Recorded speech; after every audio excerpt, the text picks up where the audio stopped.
Nosso tempo é especialista em criar ausências do sentido de viver em sociedade, do próprio sentido da experiência da vida. Isso gera uma intolerância muito grande com relação a quem ainda é capaz de experimentar o prazer de estar vivo, de dançar, de cantar. Esse é um pequeno trecho do livro do Ailton Krenak, que chama Ideias para Adiar o Fim do Mundo. Ailton Krenak, como todos já sabem, é um dos grandes pensadores indígenas da atualidade. Nós vamos começar agora o podcast com Cocá ou Sem Cocá, que é uma arqueologia, né, das memórias dos indígenas. A gente está fazendo um esforço com esse podcast, vídeo podcast, para, né, fazer toda um resgate dessas memórias, essas memórias que não são faladas, sabe, Nito?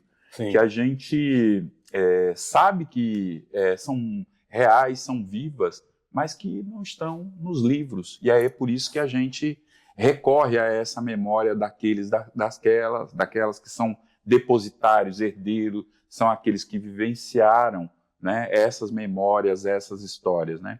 E esse podcast, esse videocast, ele surge há mais ou menos 12 anos, né? Quando eu fiz uma viagem com um grupo de pessoas, e, na verdade, a meu convite, né, por territórios indígenas do Nordeste, né, entre Bahia e Pernambuco, principalmente, né? E um dos momentos desse podcast é isso, né? A gente tem uma inquietação. Por quê, né? Porque a gente, por exemplo, não se reconhece, por exemplo, nos livros de história. Aí quando a gente olha para um europeu, a gente fala assim, pô, mas esse cara aí, quando ele vai falar da família dele, ele fala de 12 gerações, 15 gerações, e a gente não consegue alcançar 3 gerações. E aí, né, foi isso que despertou, né, a minha curiosidade de ir nos territórios indígenas para entender o que aconteceu conosco, né? E desde então, né, eu tenho pensado nesse podcast, até que, né, agora, recentemente, a gente teve esse podcast aprovado como uma proposta, videocast, né, aprovado como uma proposta de pesquisa, né? Então, nós estamos começando aqui a fazer essa arqueologia da memória. E arqueologia é um nome para você, né, Nito? Bastante comum, já que essa é uma região que tem 5 sítios arqueológicos, né? Fundamental. Mas, antes da gente começar a fazer essa prosa aqui, Nito, eu queria que você falasse um pouco de você. Qual que é a história do Nito? Quem é o Nito? Bom dia, né, Giva? Prazer aqui estar sendo entrevistado, cara. E gratidão demais por esse resgate, cara, que é uma maravilha aqui para mim, principalmente, né? Isso me fortalece justamente nessas raízes, né? Nessa identificação. Cara, o Nito, tô com 52 anos, cara. Filho de Maria Amélia, e a minha avó também era Amélia, né? E de neto de Antônio Caboclo. Então, dos mais antigos que eu conheço, é o Antônio Caboclo de Serraria. Meu avô era de 1896. E eu tenho a memória viva de meu avô. Ainda quando meu avô morreu, faleceu, eu tinha 5 anos. Né? Mas era um tocador de 8 baixo, gostava de dizer muita prosa, muito verso, valente demais. E eu nunca esqueci de meu avô, né? Essas raízes me permaneceram e foram meus mestres, né? Me fez eu ter me fincado nas minhas raízes, culturalmente e nos costumes, e eu fico muito grato por esse resgate. E quando o Nito foi morar em Patos, foi morar no Rio, que nunca esqueceu o Salgadinho que voltou, aí é que eu me aprofundei mais em busca desses resgates, né? De me firmar, né, nas minhas raízes lá dos caboclos. Meu avô foi um senhor que teve mais de 40 filhos, né? 11 mulheres, né? Eu tenho vários tios aí espalhados por o Brasil inteiro. Muitos ainda vivos. Uma boa parte com 80 anos. Minha mãe tem 82 anos.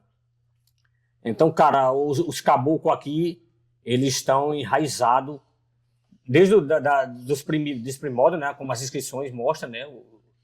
E os mais recentes, como meu avô. Minha bisavó, que era Maria Silva, que era a cabocla mais braba ainda, né? Que minha mãe fala muito dela ainda. É que esse povo foi massacrado aqui, né? Em Salgadinho. Como em tantos cantos, Sim. né? Tentaram apagar essa memória, apagar esse povo. Mas o povo se mantém aí, vivo aí, cara. E eu me identifico muito. Eu, sem querer, cara, vem fazendo coisas com essa ligação, né? Sim. Com os primitivos. Aí o Nito é isso, gosta do coco, que gosta de cultura, dá valor à sua cultura. Me abrangei em outras culturas também para poder me entender, né? Escutei tudo que é música, eu gosto de música, sou compositor, e sou ativista, né? Ativista ambiental, com esse pé forte na ecologia e na cultura popular nordestina. Sim. É isso aí, esse é o Nito aí. Eu esqueci de dizer que a gente está em Salgadinho, né, Nito? Sim, Salgadinho é uma região aqui que tem 5 sítios arqueológicos, né, muito importante aqui. Infelizmente ainda não tombado, né, como tal, porque é fundamental para que a gente possa fazer esse mergulho, né, nessas memórias. Também é importante que a gente tenha também constatações físicas, né? E esses sítios, eles trazem isso, né? E você é guardião de um desses sítios, né? Que é lá na Grota do Morcego, que é muito importante, né, Nito? E aí, Sim. Queria que você falasse um pouco dessa memória aí pra gente, de como começou essa seu envolvimento, né, com essa defesa. O que te moveu, Nito? O que te moveu a virar esse guardião que você é, reconhecido? Mesmo que, né, formalmente não seja, mas para nós você já é. Você é o guardião já faz muito tempo. Mas o que te moveu? Conta aí para nós aí essa Cara, sua... o que me moveu... Eu já conheci o sítio arqueológico lá, as inscrições rupestres, que o Morcego, como a gente fala, que era o mais conhecido de Salgadinho. Os outros já vim conhecer bem depois, já agora há pouco, uns anos mesmo, tem uns que com meses aí a gente está descobrindo.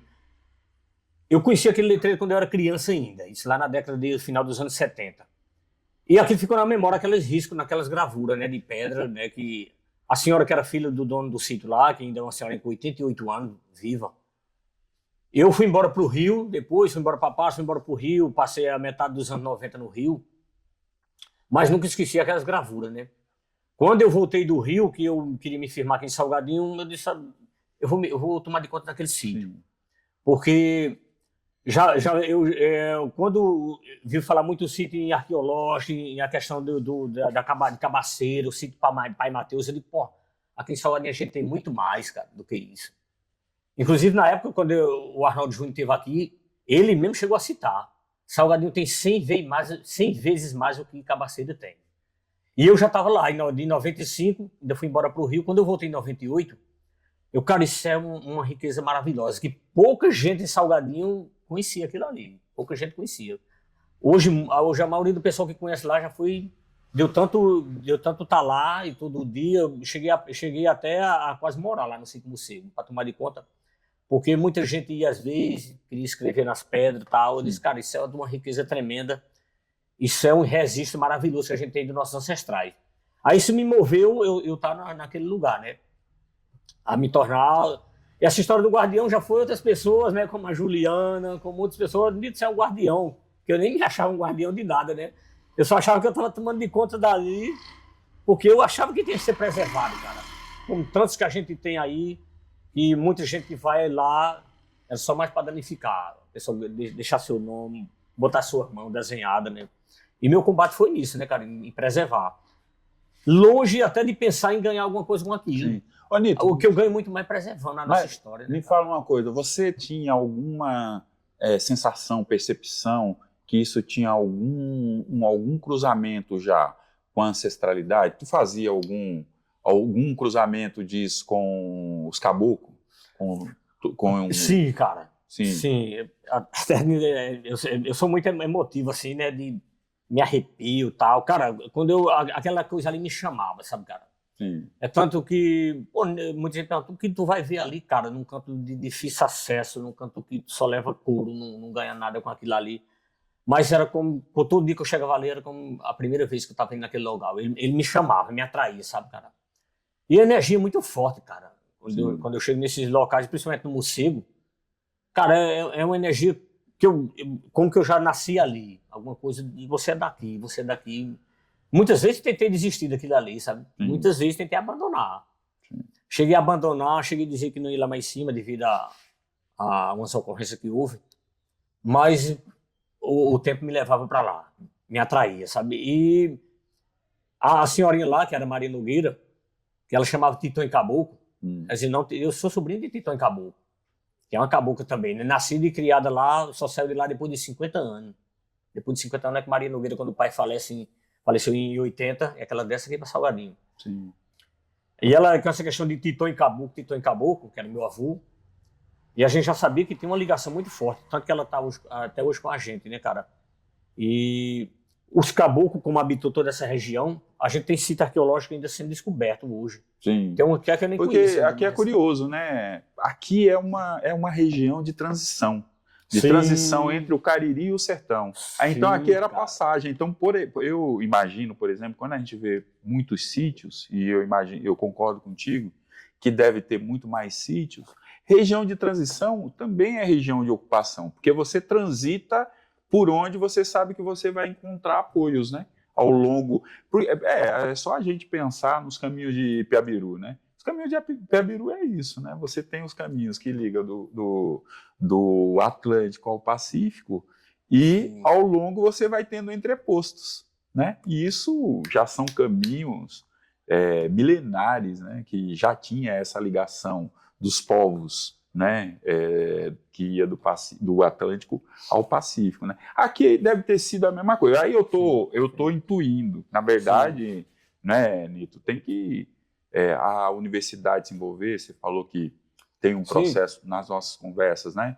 Que tem um processo já de envolvimento da universidade, enfim, né? Que deveria ser ampliado essa relação com a universidade para trazer essas memórias, né?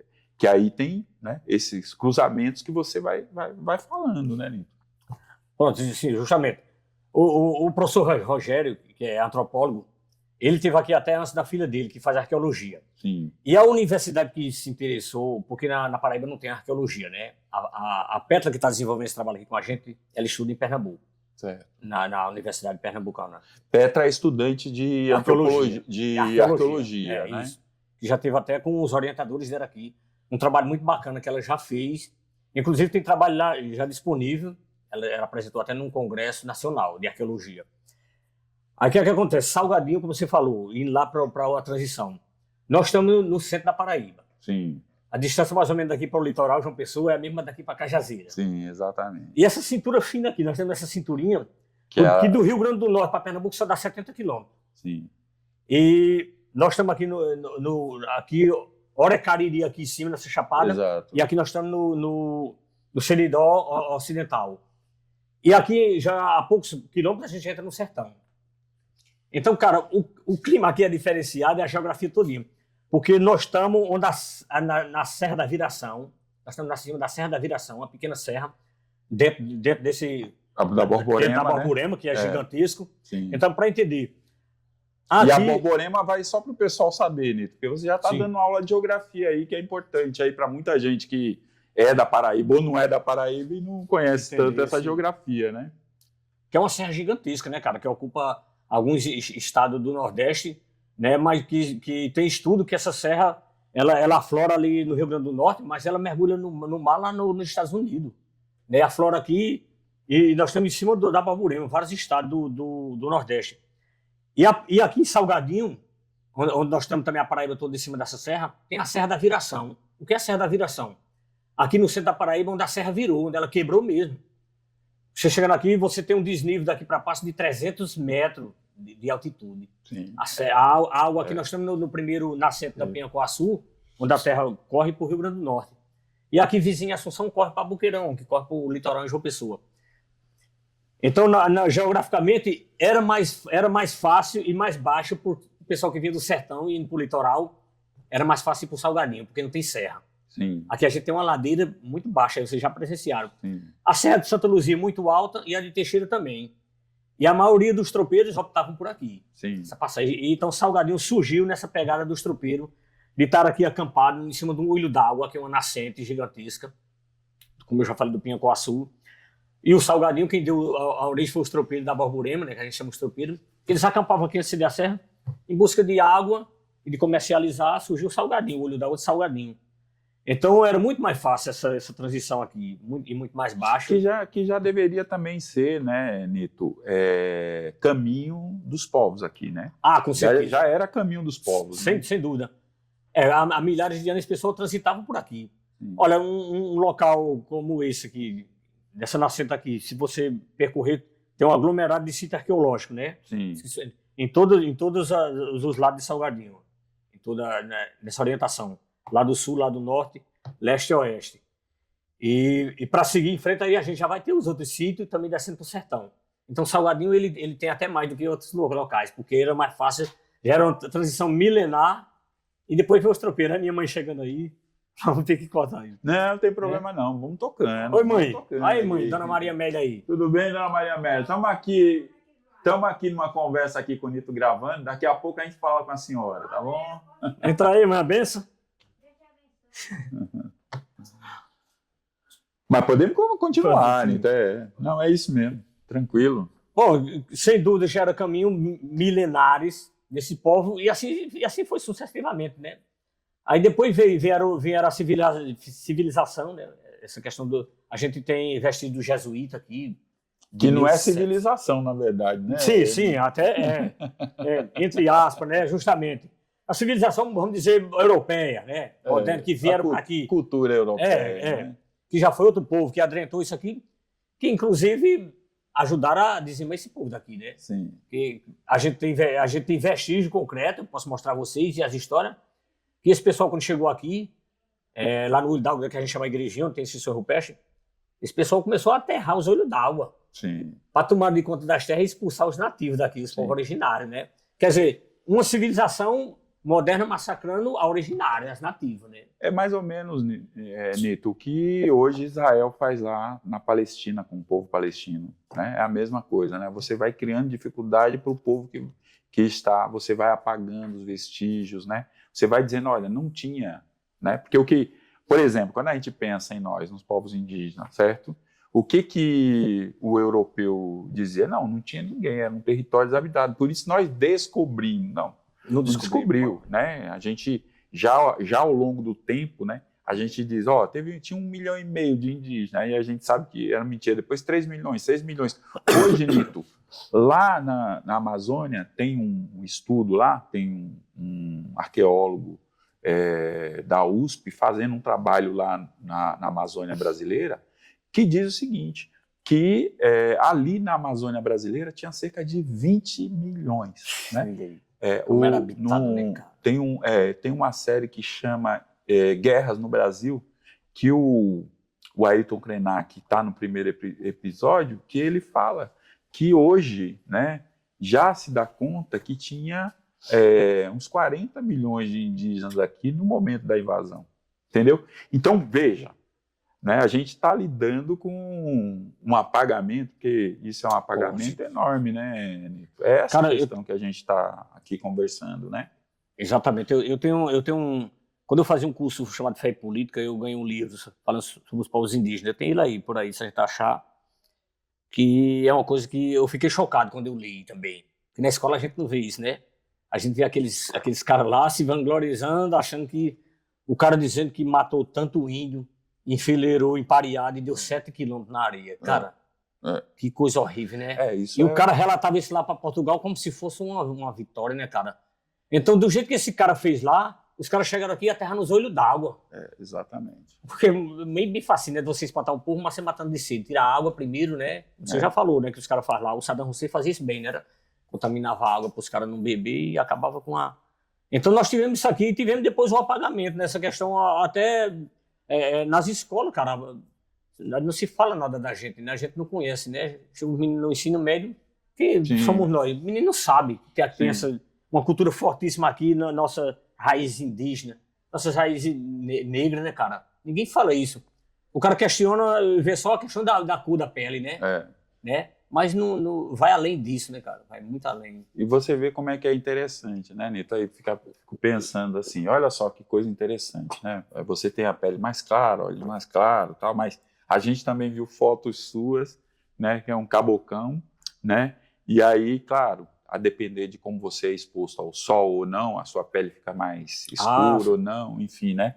Mas veja, uma das questões que mais negada aqui também, sabe, Nito, que é isso de essa fala que se faz de que indígena tem que estar na aldeia. Com as reformas pombalinas, foi montado diretórios nas aldeias que já existiam, que eram as aldeias jesuítas, né? Era os aldeamentos jesuítas.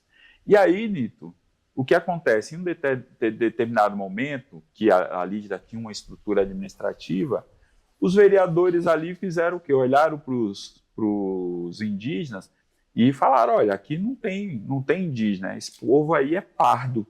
Então, né, esse povo não é indígena. Pega o território deles, transforma em terra devoluta e destina essa terra para quem você desejar. Então, o que eu estou falando isso para dizer o seguinte, nós sempre estivemos nas cidades.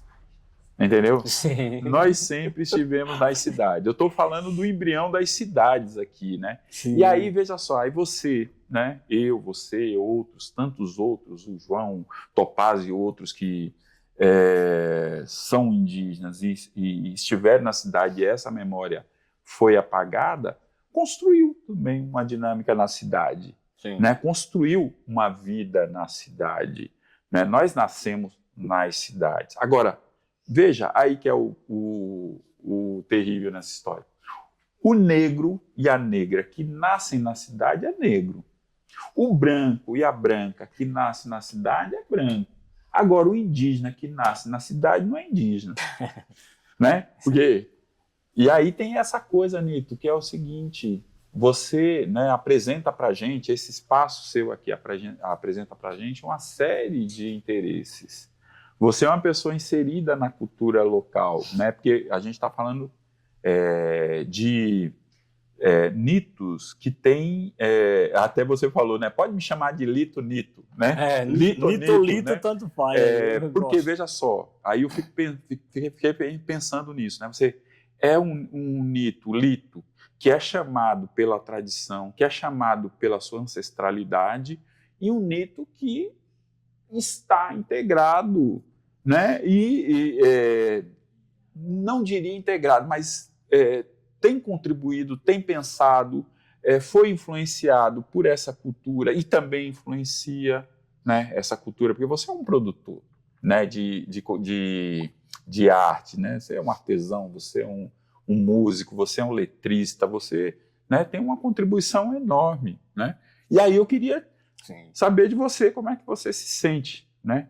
Um caba sendo chamado para a sua identidade, chamado para a sua ancestralidade, integrado nessa sociedade, né? Que, né, como diz Ailton Krenak, Davi Copenau e tantos outros, né, que é uma sociedade que está se destruindo, que é irracional.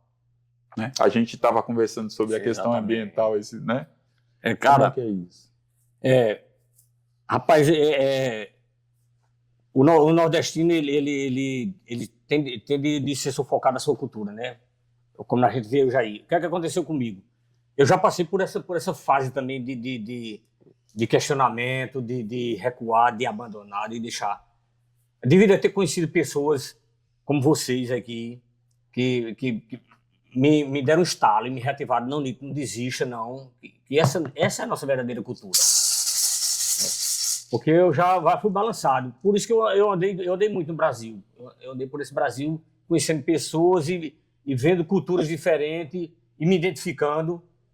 Quando eu morei no Rio de Janeiro, cara, eu me identifiquei muito com o samba, né? Sim. O samba tem uma raiz no Nordeste, cara, e principalmente no coco, no pagode do Bezerra da Silva, eu sou fãzaço, e outras culturas Eu fui entrevistado por o Antônio Carlos também, e ele me pergunta, você se identifica como seu gênero musical? Eu digo, eu sou um forrocker. Porque eu comecei a escutar coco com 5 anos de idade e comecei a escutar rock. E vendo essa dificuldade, eu fui fazendo uma fusão, como muitos artistas fazem. E eu só... Dos anos 90 para cá foi que eu deixei que as críticas ficassem de lado Deixei que é aquele pessoal que bota a gente para baixo, tentando padronizar tudo. Porque a tentativa de padronizar na cultura aí tá grande, né? E os artistas têm que ter tudo assim assado, tem que ter as mesmas Tem que ter vozes. o mesmo som. Tem que ter. Se você não fizer isso, você não tá na mídia, não tá. Cara, eu tô a mais disso aí. Eu tô fazendo. Aí você vai encontrando pessoas e faz a mesma coisa. Que gosta da mesma coisa. Aí você sai fora daquela história do sucesso e da fama, que aquilo ali mata qualquer um. Aquilo ali não é pra gente que sabe das nossas raízes, da nossa ancestralidade. Você tá fora disso aí. E tá um pouco da questão do dinheiro, né?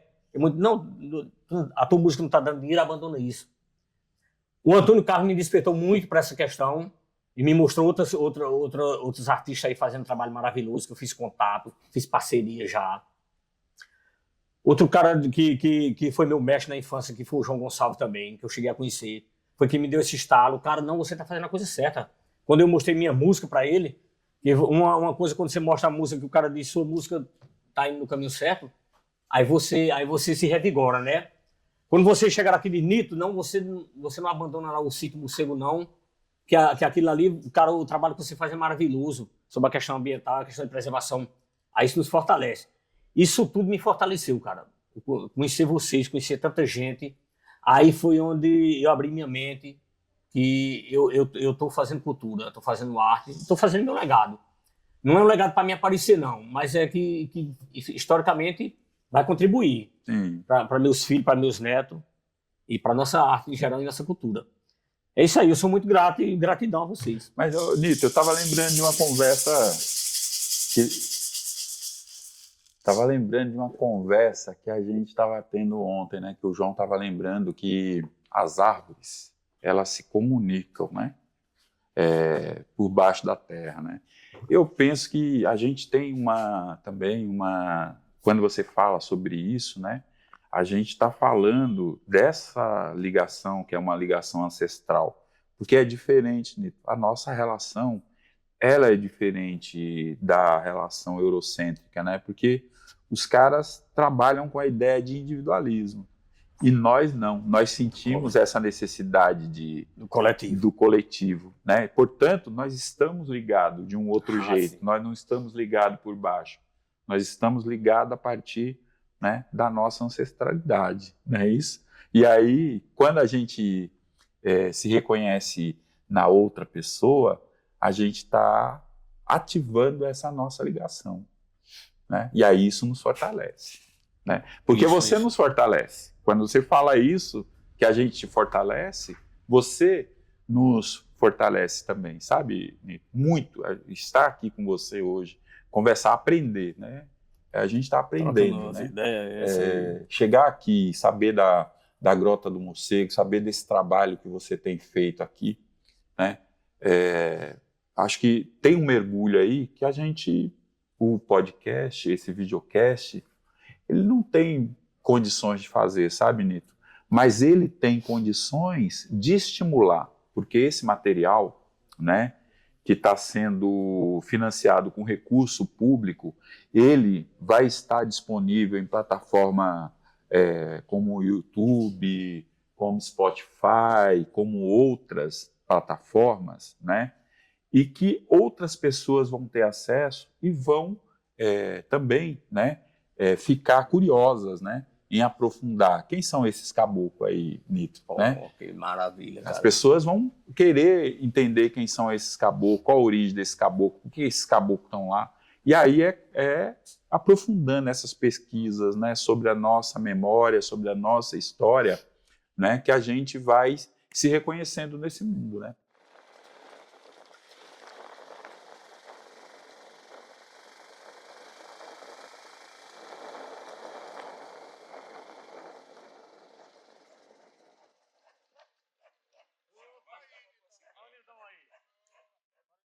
Então, Nito, aí eu queria que você falasse um pouco mais, né, disso, de ter saído, de ter convivido em outros espaços, em outras cidades maiores, né? Como é que é estar aqui em Salgadinho, estar cumprindo esse papel de guardião, mas ao mesmo tempo ser um produtor de cultura, né, de propor projetos, de estar, né, produzindo, né? Como é produzindo conhecimento, produzindo cultura, enfim, né? Como é que é isso aqui em Salgadinho, né? Que tem essas características que a gente vem falando até agora. Olha, Givo, já foi mais difícil, né? Quando eu voltei para Salgadinho, eu tive a experiência de ver muitos indígenas de perto, ali em Paraty, em Angra, né? É muito forte, tem umas comunidades muito fortes em Paraty. Na época veio até um senhor lá da comunidade, uma palestra na UFCG, e quando eu voltei para Salgadinho, aí a gente começa a sentir mais a pertença, né? Se aquele pessoal é tão forte que se pertence ali e valoriza tanto suas raízes, por que não aqui em Salgadinho? Porque o que aconteceu aqui, a gente foi muito que tentaram apagar com essa história. Não, a gente, esse indígena, povos indígenas não tem mais, que a gente não mora na aldeia, a gente não anda mais assim, a gente não usa mais esses adereços. Então começou a gente até a se afastar disso e achar que era aquilo mesmo, né? E depois de ter visto isso andando por aí, eu despertei para isso, que não, que continua vivo. Você mesmo já citou essa questão aí das cidades aí. As comunidades eram muito grandes aqui. Quando eu fui ensinar numa comunidade chamada Bugiga, que até então não conhecia Bugiga. Que por acaso a comunidade do Bugiga a origem da sua família. Sim, do seu avô, da sua mãe. É isso. Eu chamava Antônio Caboclo de Serraria. Serraria é uma comunidade aqui, um povoado muito forte, que ali de Serraria para um sítio chamado Malcós é bem próximo, e a Bugiga, que fica aqui no recanto de Salgadinho, entre o sul e o oeste. Aí lá eu conheci até um sobrinho do meu avô. Um senhor já, muito idoso, falecido no momento, sobrinho do meu avô. Conheci uma senhora, Dona Torada, que batizou minha mãe. Essa senhora morreu com 100 anos mais, minha mãe está com 82. Mas conheci a Dona Torada, uma cabocla fortíssima, que ainda resistia a morar na sua casa de taipa. A casa de taipa da Dona Torada está em pé. Lá os traços indígenas são muito fortes, os traços dos caboclos. Então era de onde meu avô era, né? Minha mãe nasceu ali na Bugiga. Tem até o canto lá, um juazeiro em frente à casa onde ela nasceu lá, tá os vestígios das casas, das comunidades. Essas comunidades o pessoal foram saindo, né? Na Bugiga está muito forte, no Malcós não tem mais ninguém morando. Está muito forte ainda a resistência. O pessoal permanece morando lá, sim. O pessoal, eu tenho uns primos, né, através de meu avô, de Antônio Caboclo, e meus primos moram lá, muito primo ainda. É muito forte aquela comunidade ali. E isso é uma coisa louvável para a gente entender. Que o pessoal resiste, são resistentes, tem a sensação de pertença. E tem essa resistência também com alguma manifestação cultural, algum... Você tem essa informação? Não. Isso aí, a cultura que vinha dos caboclos, isso aí foi muito deixado de lado. O que ainda se tem é mais o forró pé de serra, né? Algumas manifestações nesse sentido aí. Mas culturalmente... Aquela coisa da ancestralidade foi muito sufocada por essa nova cultura, né, esse novo costume. É por isso que eu venho tentando e me fortalecendo nessa questão da gente estar nesse resgate, né? Sim. Esses editais, surgindo aí essas leis, esse incentivo do governo, cara, isso está sendo fundamental aqui para Salgadinho, né? Há pouco nós tivemos aí o Festival de Raiz em Assunção, que a Juliana teve lá no sítio do Morcego. Teve esse Rastros da Fé sim, também, isso, né? Isso aqui é do Ivo, do professor Ivo, que já escreveu um livro sobre as rezadeiras partidas, junto com outro historiador, que é o professor Josinaldo, e já tem esse livro, que conta a história de Salgadinho, muito na questão até da linha férrea, como surgiu a linha férrea, né? E depois essa questão dos tropeiros. E o Rastro de Fé, ele vem fortalecer isso, a questão das rezadeiras e das partidas. Na minha família, minhas avós eram rezadeiras, minhas tias, né? Era um pessoal muito de fé. Aí teve um edital que eu participei, que era o Topázio, foi quem também veio aqui com os meninos, que era a Encantaria Cariri. Sim. Isso vem tudo somando, vem tudo fortalecendo e vem nos dando força e essa autoestima, né, do que nós somos, do que a gente tem que resgatar. E por último agora o festival da Juliana, que foi os Raízes Nordestinas, que foi lá no Morcego, nós passamos um dia inteiro lá no Morcego com uma oficina de taipa, que Nós estamos nesse resgate de se manter e de se resgatar alguma coisa de taipa, gente. Nós moramos em casa de taipa, eu morei em casa de taipa. Sim. Não estou dizendo que a gente tem que agora construir uma cidade inteira de casa de taipa, não. Mas é sustentável uma casa de taipa. Se a gente for olhar nesse contexto de hoje, a gente não só é feliz se morar num palacete de concreto e de cerâmica e de mármore, não, cara. A casa de taipa é mais para esse resgate da sustentabilidade.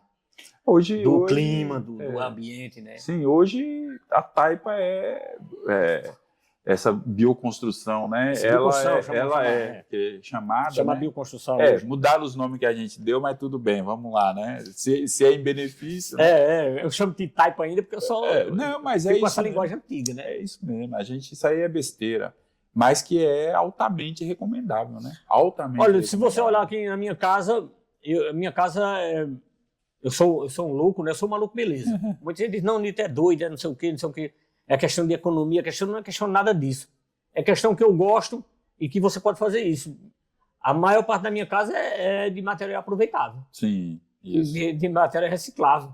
Dos litros, né? Das cores. Você falou que teve uma festa aí que você pegou vários. Sim. Vários litros, né?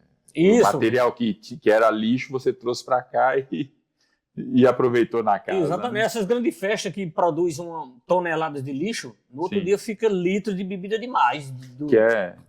Que é outro mal, né, Nito? Isso é um ataque muito grande à nossa cultura, né? Esses grandes eventos, né? Porque nunca valoriza a cultura local, né? E aí você vai construindo, impondo, na verdade, uma cultura que não é local, cara. É uma coisa absurda isso. E aí, como é que você vai aparecer? Como é que as identidades vão aparecer, né? E que é isso que a gente estava conversando ontem, que você falou, né? Nós somos diferentes, nós temos que ser diferentes. E tem que ser respeitado. Hoje tem as leis, né, cara, que estão obrigando o poder público a mostrar a cultura local. E alguns gestores já se mostram abertos a esse novo entendimento, né? Essa nova consciência. Que tem que mostrar. A gente tem que tocar por que a gente não pode tocar no palco principal? Sim. No palco grande. Claro. Cara, quem quiser assistir, vai. E vai muita gente. Quem gostar, vai. É nada contra. Pode-se fazer a festa grande também. Mas a festa grande, e é só a grande, não. Tem que ter a nossa também e as nossas raízes, a nossa cultura. Sim. E tem que valorizar também financeiramente, que tem a verba. E olha, a diferença, você vê um evento como teve em Assunção, no final da festa não tem uma ponta de cigarro no meio da rua, não tem um copo descartável. Sim. A galera tem outra consciência. Na festa grande de massa, nada contra quem vem não, será todo mundo bem-vindo. Mas o que deixam de lixo é grande, é gigantesca. E nessa pegada de estar resgatando esse material, eu fui construindo. Agora, o que tem que se fazer, o secretário tomou outra consciência, que a gente já vem batendo sobre isso, é que tem que se fazer a nossa festa com a nossa cultura, com a nossa música, com o nosso coco. Eu vi a menina dando um show em Assunção, né, da junção do coco com essa coisa moderna, casa com a coisa eletrônica, cada um showzaço. Um showzaço que as meninas deram lá, cara. E por que não? A gente não começa a incentivar aí essas quadrilhas. A gente tem quadrilha maravilhosa aqui, tem as rodas de coco. A minha pegada é essa, cara, a gente poder resgatar, poder valorizar e mostrar que a gente tem uma cultura de ancestralidade muito forte. E precisa ser mostrada que tem um público, tudo tem público, e a nossa tem público, e tem gente que gosta, tem gente fazendo, e eu estou fazendo. Ô Nito, você vê, né, que é interessante, né? A gente vai conversando, vai pensando, né? Porque é isso, né? Essa tua memória, essa tua consciência, né? Ela também, né, vai despertando na gente questões, né? Que é importante. Você vê só, a gente tem uma manifestação que é de massa, né? E a gente tem uma manifestação que respeita, né, as identidades, né? E aí, nessa de massa, né, tem um impacto ambiental. Nessas pequenas, o impacto ambiental é pequeno. Mas aí vamos pensar numa outra perspectiva. Por que essa pequena, o impacto ambiental é menor? Porque a gente, Nito, nessa cultura de massa, a gente não respeita a ligação que a gente tem com a natureza. Entendeu? Tá rompida. As pessoas falam, não quero saber o que vai acontecer. A prefeitura recolhe o lixo ou qualquer coisa, coisa nesse sentido. Quando a gente está numa manifestação menor, essas coisas, né, tem nossa preocupação. Por que que tem? Porque a gente está fazendo um esforço, Nito, de repactuar a relação com a natureza. E é por isso que a relação, né, ou a valorização das nossas identidades, ela é importante por esse motivo. Você veja, né, o que aconteceu no Rio Grande do Sul. O que aconteceu no Rio Grande do Sul é um grande exemplo disso, né? A gente se permitiu destruir, né?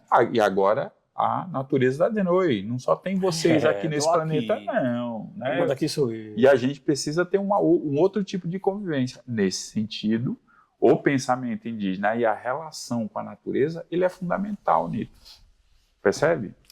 Isso que você faz e fazia aqui de forma isolada, né? Veja só, demorou, mas ecoou no momento que era para ecoar, né? E, né, que estabeleceu essa rede de reconexão e de conexão, percebe? Como é importante, né, a nossa presença, como é importante essa memória. Aquele doido que fazia aquilo ali, esse cara é maluco, esse cara é doido, fazendo isso, quem vai dar importância a isso? Mas eu não estava preocupado com... Eu tinha que fazer, né? Você vai fazendo porque você tem consciência que aquilo ali já está no caminho certo. E você também sabe que tem muitas pessoas fazendo por aí e que acabam um dia se conectando. A energia se conecta. A questão das árvores você já falou aí. Então, quando a gente vai fazendo, você tem que fazer, cara, independente do que os outros acham. Porque a grande massa quer lhe tirar dali, né? Isso é coisa de doido, isso é coisa que não tem futuro. O pessoal liga só o futuro, a questão do progresso, se tiver o financeiro lá em cima, né? Se tiver ganhando zio com aquele dinheiro. Mas não tem essa preocupação de, se eu estou fazendo há 20 anos, era que para isso hoje não está acontecendo. Essa questão de você ter um olhar com os seus resíduos sólidos, cara, com o que você produz, você consome, o consumismo. Cara, a gente aqui em casa, a gente já vem fazendo isso há muito tempo, sabe? E olha, se é para ser chamado de doido, eu adoro ser doido, porque se fosse normal, eu ia odiar ser normal, igual a todo mundo aí. Você falando, né, Nito, eu fui lembrando uma frase aqui, né, dessa figura que eu acho que é fantástica, né, o Davi Copenhague, né, e ele é fantástico, Nito, não é porque o pensamento é dele, o pensamento é do povo Yanomami, sabe? Sim. Ele foi a figura escolhida para ser o porta-voz do povo Yanomami. Ele não é o porta-voz dele, mas veja, e ele vai trazendo várias reflexões. Vê uma reflexão que ele traz, que é dentro disso que você falou. Suas cidades estão cheias de casas em que um sem número de mercadorias ficam amontoados, mas seus grandes homens nunca as dão a ninguém. Se fossem mesmo sábios, deveriam pensar que seria bom distribuir tudo aquilo antes de começar a fabricar um monte de outras coisas, não é? Mas nunca é assim. Né? E, cara, é muito forte e atual demais, né, cara? É isso que a gente pensa. Aqui o que eu costumo dizer aos meninos, se não está nos servindo, né, passa para frente, né, cara? Ao invés de estar a questão do consumismo, né? Ele pega muito forte nisso aí. E a questão de você alimentar essa indústria aí, né? Do descartável, do você tem que ser gigante, se você não tiver isso. Então a gente já trabalha nessa pegada sem nem querer, né? Há muito tempo, né? Assim, mas que não é da gente, aquilo ali vem de uma ancestralidade. A gente tá no DNA, né? Eu acho que é no inconsciente, né? Tá no sangue. Essa questão do respeito à natureza que os povos originários tinham, né, cara? E que passou pra gente. Né? E tem, né? E que passou pra gente, né? Na atualidade. Agora, o sistema aí não tá nem aí pra isso, não, né? Eles querem mais que se ferre aí, querem mais que... Porque o interesse é esse, né? Que essa engrenagem, né? Do capitalismo, né? Do capitalismo, né? Ela diz o seguinte, né? Cria uma falsa ideia na nossa cabeça que para a gente ser, a gente precisa ter. Né? Então, logo na cabeça das pessoas, funciona assim, se o Nito está cuidando da natureza, é que ele tem algum interesse material nisso, né? Ele quer alguma coisa com aquilo, né? Econômica, né? Tanto que fica de olho, né? O cara, se o cara tá ali, Aí eu vou querer também. Esse cara tá se dando muito, fala a história, se dando muito bem, né? A questão de se dar muito bem, liga pro financeiro. Cara, eu tô me dando bem porque eu tô fazendo o que eu gosto, entendeu? Eu tô livre, tô com liberdade, não tô aí pra ninguém. E tô contribuindo com o planeta. Isso é o mais importante, isso é o nosso retorno, né? Agora, quando fica essa ligação só com o financeiro e o econômico, que essa pessoa se encosta na gente, eles acabam atrapalhando e destruindo, né, cara? E por isso que a gente se conecta e as pessoas boas acabam chegando, quem tem a mesma linha de pensamento. Isso é muito gratificante, porque a nossa questão é de eternizar a nossa vivência aqui na Terra da melhor forma possível, né? Nossos filhos e netos. Essa é a nossa pegada. Sim.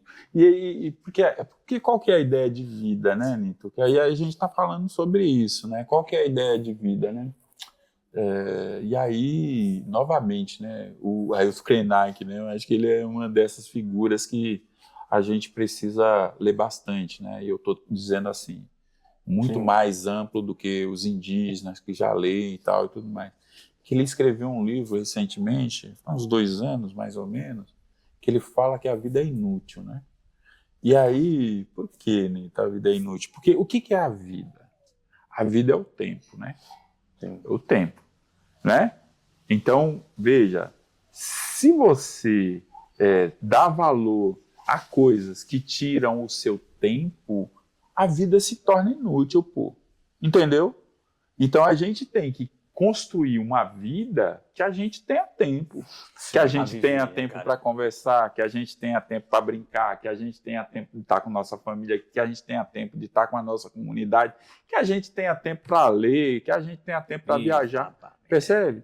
Então, uma vida que não nos possibilita a gente viver a vida, né, e a gente ficar em função de coisas, ou a gente também ser explorado, ser explorado no nosso tempo por outro, Nito, é uma vida que se torna inútil para a vida. Eu já saí fora dessa vida aí. Eu já tive essa vida aí, né, cara, de ter o horário para chegar, horário para sair, carteira assinada e tal. Só que o sangue do caboclo muito forte, isso não bateu muito, não. Foi poucos anos, sabe? Eu disse, isso aqui, cara, tá me deixando maluco, né? Para mim, não. Porque não era uma vida, né? Você tá vivendo para produzir para outros acumularem, né? Sim, exato. E ele vai sugar seu tempo ali, seu sangue, seu suor. Eu disse, não, isso aqui não é para mim, não. Hoje, eu com mais de 50 anos, acredito que eu tô mais tranquilo. Sim. Tô muito melhor, cara. Tô vivendo muito melhor. E quando a gente diz melhor, aí não é o melhor que a turma pensa, não. Não é o melhor que o capitalismo fala, né? Não tô falando de ter nada, não.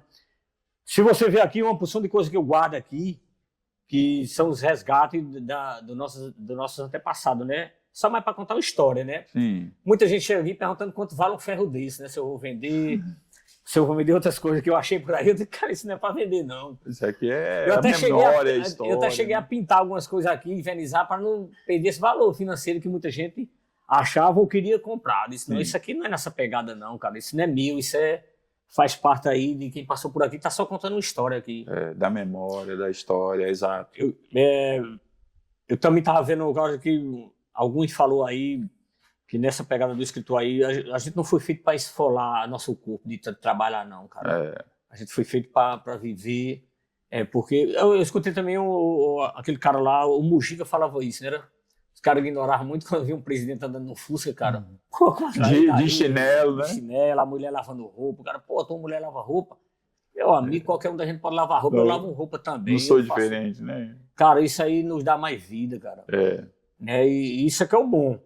Eu acho que a gente tem esse diferencial dos caboclos, dos indígenas, a nossa raiz, a nossa ancestralidade, tá, essa conexão com a natureza. Isso é a vida. O que a gente também tem que entender também, né, Nito, que, por exemplo, né, a gente está nesse processo de mudança aí, que leva a essa emergência, urgência climática, né, tá dentro de uma lógica de mudança geológica, né, que se chama alguns falam de antropoceno, outros vão falar de capitalismoceno e tal. E aí, veja só, essas mudanças que só nós, os seres, somos os únicos seres vivos que provocaram uma mudança geológica no planeta, cara, no planeta, ela começa a acontecer a partir da era pós-industrial, ou seja, a partir do capitalismo. É por isso que alguns dizem, olha, isso é capitalismo seno, não é antropoceno. Então, quando a gente pensa nessa lógica de vida que a gente vende a nossa mão de obra, a gente vende o nosso tempo de vida, né? Percebe? Já tem curso, né, com essa pegada aí. É para destruir o planeta. Destruir, para alimentar essa lógica de destruição que está aí, pô. Como a gente vê isso aí nítido, né? Aí a maior tristeza que eu vi aqui foi uma árvore que eu tinha plantado em 89. Eu tenho uma árvore em 89, a gente morava em Patos. Eu cheguei ali na minha avó, tem umas casinhas de taipa e eu plantei essa árvore em 89. Faz 2 anos só que ela morreu, mas ela morreu de tantos caras podarem. Uma árvore não foi podada. Essa árvore, eu tenho a maior tristeza quando eu nunca vi ela. As últimas sementes até minha mãe coletou, era a vizinha mãe lá. Nunca chegou a dar. As flores dela cheiravam muito, sabe, cara? Eu fiquei muito triste, porque qual o sentido de você podar uma árvore? Nem as árvores não têm o direito de crescer, quer dizer, mas ela morreu com mais de 30 anos. E ela não morreu, mataram ela, né? Porque não deram a chance dela viver. Porque, quer dizer, essa pegada que a gente faria lá atrás, que muita gente devia ter feito, olha, se eu plantei uma árvore, ela chegou a viver mais de 30 anos, imagina se eu tivesse plantado, se eu tivesse a oportunidade, ou tivesse como alguém ter me ajudado a gente plantar aqui pelo menos umas 1000 árvores daquela, né, cara? Era uma outra história. Né? Já tem muitos plantados aí com mais de 20 anos. Quer dizer, olha a riqueza, né? De uma árvore que para mim uma árvore vale muito mais do que uma casa, né? Que uma árvore é uma casa, né? Com fruta e tudo. Quer dizer, cara, a gente tinha que ter feito muita coisa lá atrás para não estar sofrendo aqui hoje. Agora, não está sem tempo, né? De muita gente. A nossa luta é essa. Por isso que o fortalecimento, e eu vejo que tem muita saída, principalmente no nosso semiárido, na nossa caatinga. Sim. A caatinga, ela é resistente. Ela é o bioma que veio aí para salvar, né, cara? A caatinga. Então, se a gente agregar essas forças, cara, se a gente for se juntando e for fazendo esse resgate dos nossos ancestrais, nem tudo está perdido, né, cara? Nem tudo está perdido. Agora a gente precisa começar. Eu já comecei, né? Eu acredito, né, que eu já comecei isso há muito tempo. Começou. Não, com certeza. Nito, e aí, eu acho que a gente, não sei como é que está o nosso tempo, mas eu queria, assim, falar de uma coisa que é bastante importante, né? Que é voltando para a nossa história, assim, sabe, Nito? Da nossa memória, né? É engraçado quando você fala, né, que teve que fazer algumas intervenções para preservar a memória e para preservar a história, né? Qualquer país na Europa, Nito, considera a memória deles muito importante e captura a nossa memória. A nossa memória é capturada pelos europeus. Você sabe que hoje deve ter mais documentos sobre os povos indígenas em países da Europa e num congresso, na Biblioteca do Congresso dos Estados Unidos, do que nós temos aqui. E nós temos também ainda, que é uma outra questão que a gente vai ter que discutir bastante, muito documento a respeito das nossas memórias nos cartórios das igrejas. Só que, para você acessar esses documentos, é uma grana muito grande.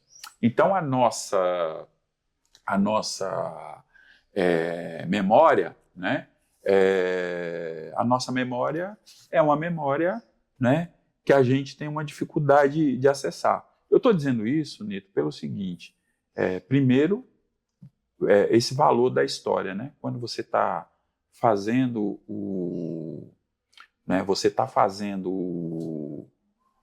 a defesa, né, do sítio da grota ou a defesa ambiental, né, tem a ver com essa história, tem a ver com essa memória, né, tem a ver com essa riqueza que a gente, né, teve sequestrada, vamos dizer assim, porque está aí, né, ela foi sequestrada.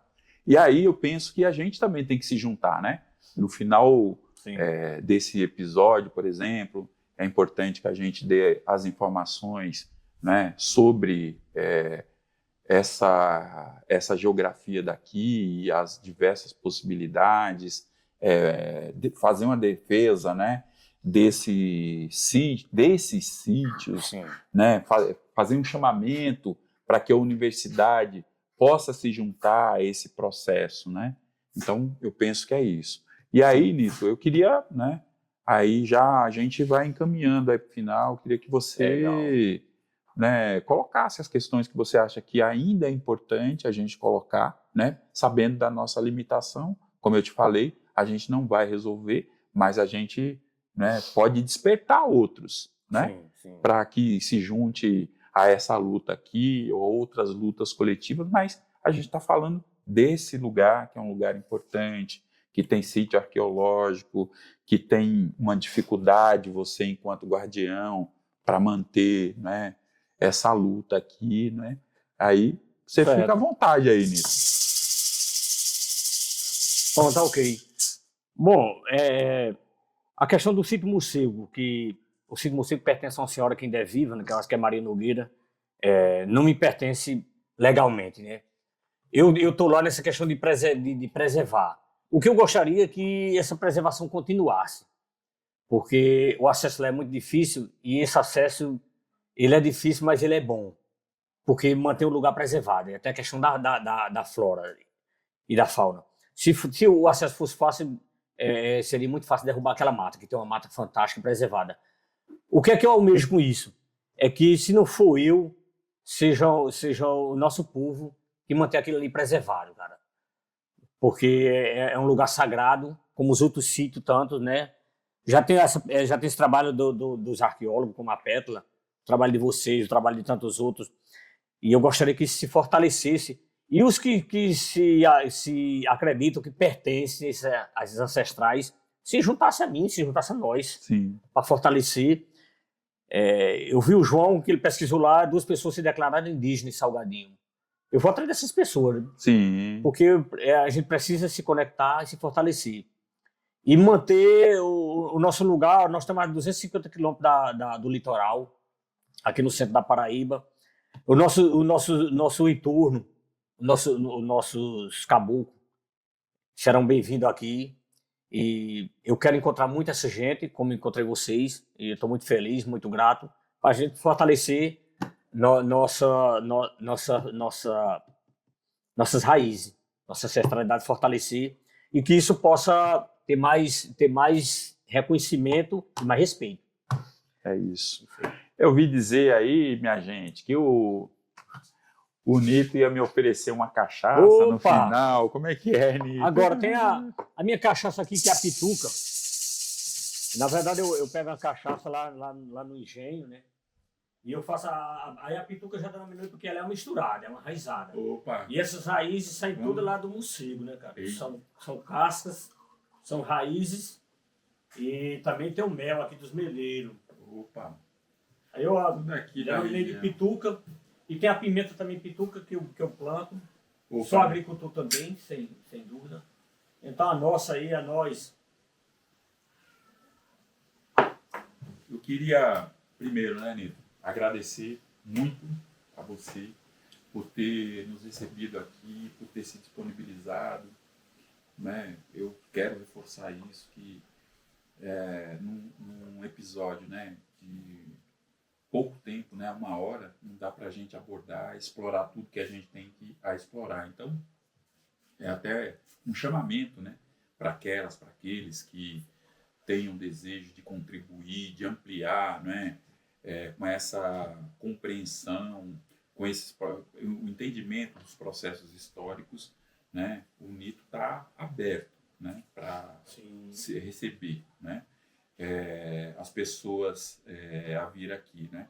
E a gente vai, né, encerrando esse episódio com Cocá ou Sem Cocá, que é essa arqueologia, né, dessas memórias dos nossos ancestrais, dos nossos povos, respeitando, né, essa tradição da qual nós fazemos parte, que é a tradição oral. Então, é isso aí e até o próximo episódio.